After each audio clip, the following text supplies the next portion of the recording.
For those of you who have read David Sinclair's Lifespan, he talks a lot about the theory of information loss being related to aging. The idea being that the transfer of genetic to epigenetic information in your body starts to get disrupted and basically chaos ensues over the age of 60. And that's what is kind of the basis for a lot of our modern diseases that kill us off by the age of 90, pretty much.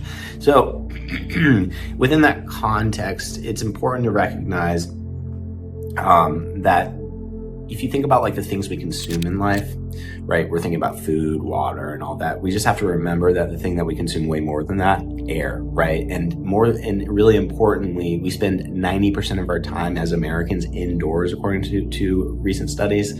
And we should be thinking about like what we're consuming indoors, right? Especially considering that like, you know, across the scope of human history, I mean, like how long have we been living indoors and what kind of like climate, what kind of microbial ecosystem exists in a very narrow band of temperatures indoors, usually between 68 and 72 degrees Fahrenheit. And what happens when we have paper-based walls, basically drywall, where, you know, a little water gets on that and then, you know, it's just mold just covers it. And indoor molds being very different than outdoor mold. And you kind of wonder if like, are we like evolved to deal with the toxins that these things produce, right? It's a line of thinking that for some reason we don't think about air. You know, even though we're breathing it all the time, it's too close to home. It's something we just don't think about. But if you think through that and you think about the introduction of fungicidal paint in the 70s and how it replaced lead paint that was so bad and how we thought, well, you know, all those scary movies are going away now because we have fungicide, stuff that kills fungus, aka mold, in the paint.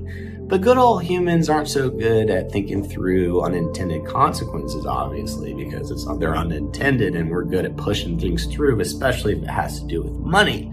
So we don't realize you kill off the fungus-based molds. You think that the bacteria-based molds might have a real advantage.